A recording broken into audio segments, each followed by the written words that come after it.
बिस्मिल्लाहिर्रहमानिर्रहीम। अस्सलाम वालेकुम बच्चों, उम्मीद है आप लोग खैरियत से होंगे।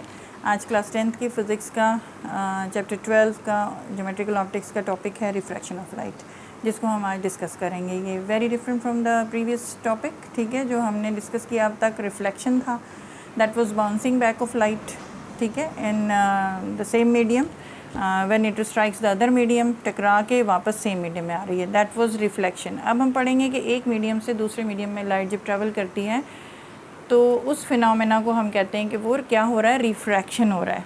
रिफ्रैक्शन, पहले वाला था रिफ्लेक्शन, ठीक है, एल के साथ, ये है आर के साथ। अच्छा, what is this refraction of light? कि जब लाइट एक मीडियम से दूसरे मीडियम में ट्रैवल करती है, जैसे हवा से पानी में या पानी से हवा में, हवा से ऑयल में, ऑयल से हवा में, या ऑयल से वाटर में, वाटर से ऑयल। आपने गौर किया होगा कि मैं सारे ट्रांसपेरेंट मीडियम्स ही डिस्कस कर रही हूँ and not the those solid mediums, opaque mediums जिनके थ्रू लाइट नहीं पास होती। ऑब्वियसली हम लाइट पासिंग की बात कर रहे हैं, तो मुझे ऐसे ही मीडियम लेने हैं जिनमें से लाइट पास कर सकती हो, ठीक है ना।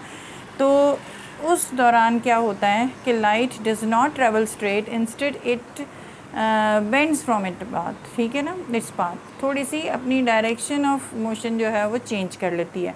और इस बेंडिंग ऑफ लाइट को कहते हैं when it passes from one medium to another as refraction. इसको हम कहते हैं कि ये क्या हो रहा है, रिफ्रैक्शन हो रहा है। इसकी एक प्रैक्टिकल एग्जांपल आपको मैं ये सामने दिखा देती हूँ। ये ग्लास में देखें, स्पून रखा हुआ है।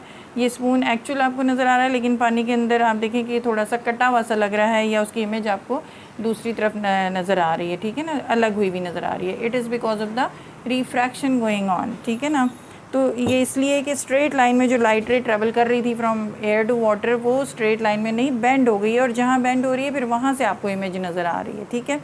तो ये आपकी बुक में भी दिया हुआ है। ये उसमें कुछ एग्जांपल, जैसे आप पानी में पॉन्ड के पास खड़े हुए हैं, तो पानी की सरफेस में थोड़ी सी इनर सरफेस पर जो फ़िश होती हैं वो आप अगर बाहर से देखें और अगर आप गौर करें तो स्टिक डाल के, तो यू विल फील कि वो उतनी मतलब गहराई में नहीं है जितनी आपको नज़र आ रही है। मतलब आपको नज़र आ रही है कि वो ऊपर हैं, लेकिन वो नीचे होती हैं, थोड़ी सी बॉटम पे होती हैं।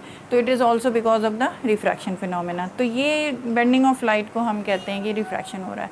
अब ये ऐसा क्यों हो रहा होता है? It is because of the change of speed in the medium. जब लाइट रे हवा से पानी में जा रही है या पानी से ऑयल में जा रही है, तो मीडियम जो बदल रहे हैं उनमें उस रे ऑफ लाइट की स्पीड भी बदल रही होती है, ठीक है। अब ये स्पीड क्यों चेंज हो रही हो सकती है? वो मीडियम की मैं बात कर रही हूँ। इसका मतलब मीडियम कैसे हैं ये देखें, हवा के मुकाबले में पानी is a bit denser, not a bit, quite denser. Denser मतलब डेंसिटी ज़्यादा है पानी की।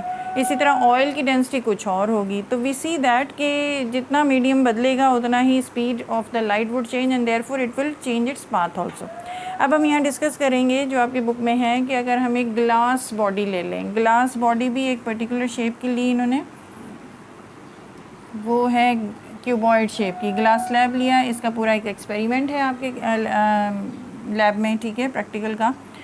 अगर हम एक लाइट रे पास कराते हैं from air to denser medium of glass, ठीक है ना, तो क्या होगा कि this is the incident ray, it should pass straight through the glass, लेकिन नहीं पास होती। एक्सपेरिमेंटली इट वाज फाउंड कि it will bend a little. यहाँ जहाँ पे ये स्ट्राइक कर रही है वहाँ हम एक नॉर्मल ड्रॉ करेंगे, ठीक है, and this is the incident रे। याद आ गया आपको? आपने रिफ्लेक्शन में भी कुछ इसी तरह का पढ़ा था। तो ये दोनों के दरमियान कौन सा एंगल बनेगा? Angle I, angle of incidence. अब ये रे जो है स्ट्रेट नहीं जाएगी, बल्कि it will bend a little either here और here from it straight path. आप कहेंगे आपने यहीं क्यों मोड़ा, यहाँ क्यों नहीं मोड़ा? इसका भी एक रीज़न है, वो ये कि ये एक्सपेरिमेंटली ऑब्जर्व हुआ है, ठीक है। क्या ऑब्जर्व हुआ है कि जब light ray goes from rare to denser medium, यानी हवा से ग्लास में जा रही है, तो इट बेंड्स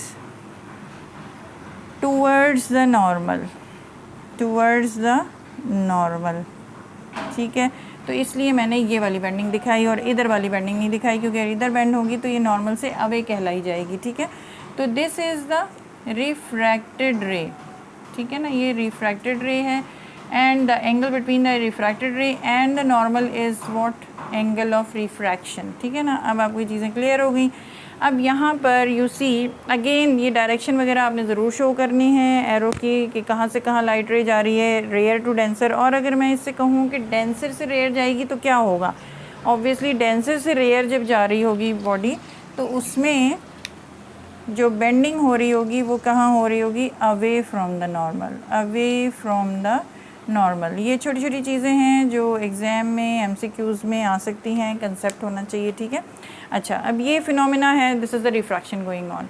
अब इसमें इट वाज फाउंड कि few laws of refraction are being followed. हर रिफ्रैक्शन फिनोमेना में कुछ लॉज थे जो फॉलो हुए, तो वो फिर उसको लिखा गया, स्टेट किया गया कि पहला लॉ ये है कि incident ray, the reflected ray, refracted रे एंड द नॉर्मल, ठीक है, जो कि लॉज ऑफ रिफ्लेक्शन का भी पहला लॉ था, लेकिन वहाँ रिफ्लेक्टेड रे थी, यहाँ रिफ्रैक्टेड रे है।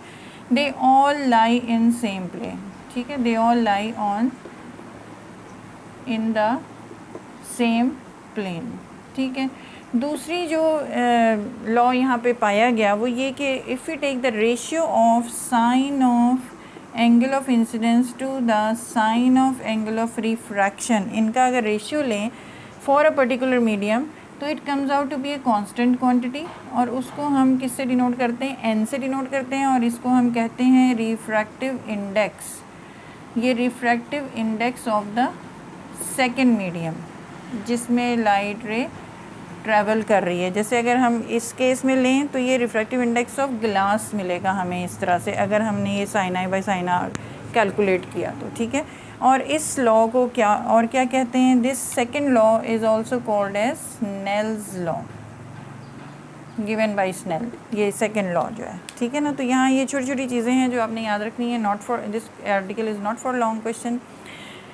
तो डेफिनेशन आ जाए, why does this change take place, this bending take place because of the change of speed in that medium, ठीक है। और ये क्या फिनोमेना है, व्हाट हैपन्स, रेयर से डेंसर जाती है तो डेंसर से रेयर जाती है तो what are the laws, statement हैं दो, विच लॉ या डिफाइन और स्टेट द स्नेल्स लॉ, या रिफ्रैक्टिव इंडेक्स क्या है, it is the ratio of this, ठीक है ना। इस वीडियो में यहीं तक हम देखेंगे, इसके आगे अगली वीडियोस में हम इस रिफ्रैक्टिव इंडेक्स को स्टडी करेंगे। It is a very interesting thing, you will find very interesting informations about this refractive index, ठीक है।